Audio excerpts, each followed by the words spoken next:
రాజు గదిలో అయితే బామ్మ తాత ఉంటారు. అది చూసి షాక్ అయిన రాజు, ఏంటి బామ్మ మీరిక్కడ అంటే, ఏం ఈ గదిలో మేము పడుకోకూడదా? ఇది మీ తాత కట్టించిన ఇల్లురా, ఎక్కడైనా మేము ఉండొచ్చు అని అయితే బామ్మ అంటూ ఉంటుంది. సరే సరే అని అంటూ ఉంటాడు రాజు.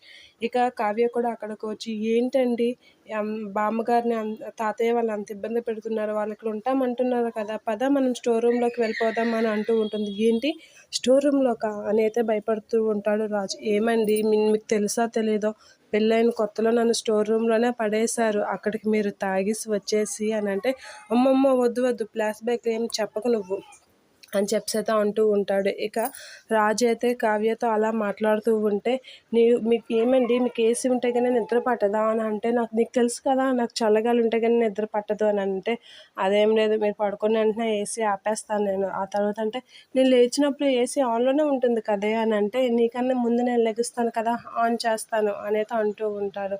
అలాగైతే ఇప్పుడు నేను కావ్యకి నా మనసులో మాట ఎలా చెప్తాను అని అంటే, వెళ్ళండి రా మా రూమ్లో పడుకోండి వెళ్ళండి అని అంటే, ఏసీ లేదన్నారు కదా అమ్మమ్మ అని అంటూ ఉంటుంది. ఏసీ లేకపోతే ఏమరా ఫ్యాన్ వేసుకో అని అంటూ ఉంటాడు. అయితే సరే అని చెప్పి రాజు అయితే అక్కడి నుంచి మరి ఏం చేయలేక అక్కడి నుంచి వెళ్ళిపోతూ ఉంటారు.